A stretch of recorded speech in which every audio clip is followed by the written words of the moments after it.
So I think that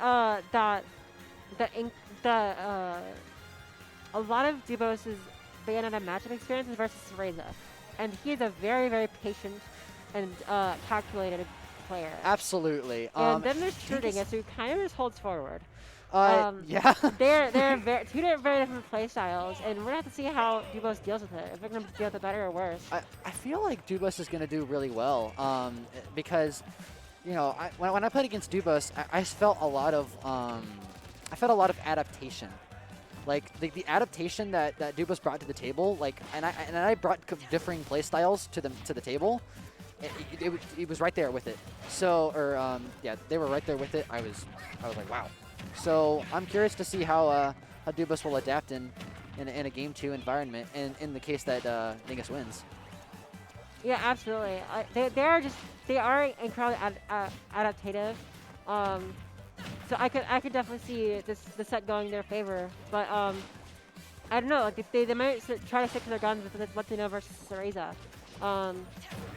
Which is the more patient one, but that will be that's a terrible trade for TrueDingus. Unfortunate. That roller gave them even more time to get there and up smash than they would have had otherwise. I think the best part about the Inkling buffs was the neutral B, and I know that's weird to say, but neutral B is now like really, really good. Yeah, I didn't know until I saw Duubos using it, and I'm like, whoa, this is good. It was incredible beforehand, and now they just made it like it was her best move, and now it's her best move. But even again, more. Yeah, even more. Okay, her best move, that might be a bit of stretch. There's jab and back air too, but ooh, I personally think it's jab, but that may be just because I got hit by jab 5 times in a row. Yeah, that jab is incredibly good. But yeah, TrueDingus is gonna find himself a Falcon combo. You know, I know it seems really bad for Dingus right now, but honestly, this is even. Yeah, he's not out of it. You're about to see why it's even.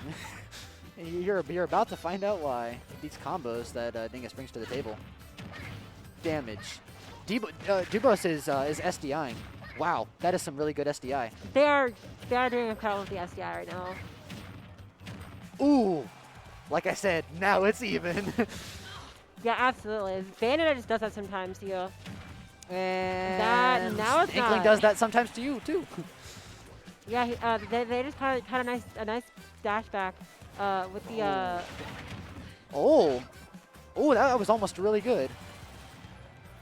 The guns.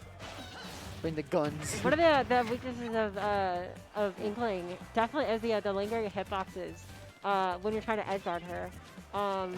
Are just really, really strong against her. Absolutely. Generally, Inkling has a really good recovery, but against Bayonetta, who has just lingering hitboxes, you can just. Yeah, lingering hitboxes for days. The nair, the up air, the hell wheel, the up B. Just all those moves are just. Oh, did really, you see really the F tilt? You ain't never seen an Inkling F tilt before the buff. You ain't never seen an Inkling F tilt full stop. True. I think it has kill potential now, if I'm not mistaken. Does it really? I mean, so pre-patch, it didn't send Bowser into tumble at 0. Now it does. That just goes to show you how much it got changed. So it functions now. It's a move. Gonna see these Bayonetta combos. It is 114 to 60. Knowing Inkling and Bayonetta, this could change very, very quickly in either player's favor. Yeah, this could go either way right now. Oh, that's terrifying. I like to say they're both at kill percent. Oh, it doesn't work on Bayonetta. No. No. Not your Fox up throw up air. They're just trying to get. And that's bad DI. That's unfortunate. Yeah, they try to dash back to avoid it. Yeah, unfortunate for Duubos.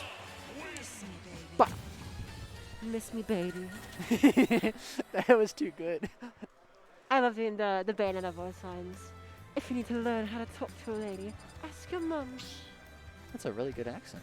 Thank you, thank you. Most people who like try to do British accents do Australian accents. Like when I hear British, I'm like, stop. Sniping's a good job, mate. Now I can usually do a good Snake voice, but I don't know if today's the day. You guys are allowed to make fun of me if I mess it up. All right, Duubos switching to the pissing thing.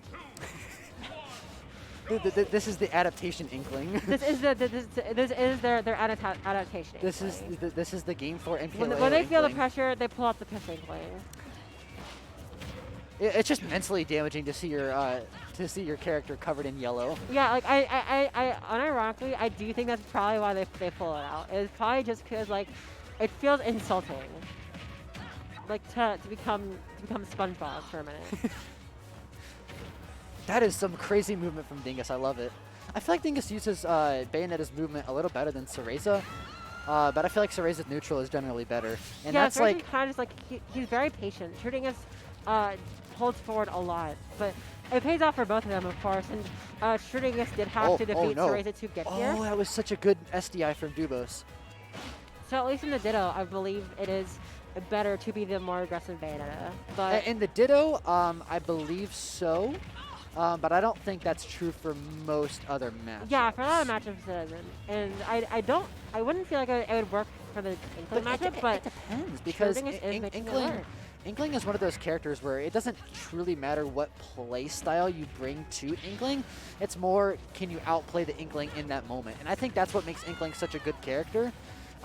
Inkling, it can be, that's unfortunate. Back air.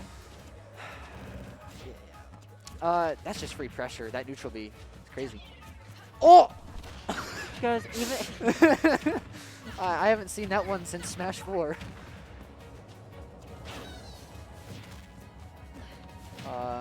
Wow, this is some interesting neutral.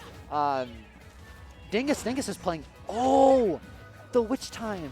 That was a great shield from Duubos because TrueDingus couldn't get too much No. off of. Oh, no! No! They got bodied. Not even TrueDingus was happy with that one. He shook his head. He was like, I hate to see that. You hate to see it happen. Up B, side B, up B. What? The SDI. They just kind of, you know. That's a lot of SDI. You're gonna break your controller and it'll be great. You'll be like, oh, I'm so happy I was SDIing Bayonetta's combos and I broke my controller, right? That's exactly what they said. Yeah, SDI doesn't actually break your controller, but like, if it is, then you're doing it wrong. But Dingus has just living. Usually you don't see Bayo live to this percent, but Dingus is holding on. He just kind of is a character that can struggle to find the kill, especially when it can be so hard to catch the jumps from TrueDingus, because usually when he does it, he's like a quarter stage away, and he's about to ABK. Still alive, still alive. 168 for this Bayonetta. Incredible recovery mix-ups. Oh. Yeah. Look at this movement. Up B, side B, no nair. Trying to avoid the up air kill move. That's just terrifying. And F smash. Nope. That's just barely gonna do it because of the incoming is kind of the game lean forward coming from Dingus on this last stock here. And 1, 2, 3. Is that it? That'll do it. TrueDingus. I'm not sure if that's like 2-0. I'm not sure about Hollow Bastion's ceiling blossoms, but like I feel like that was bad DI. But I don't know. So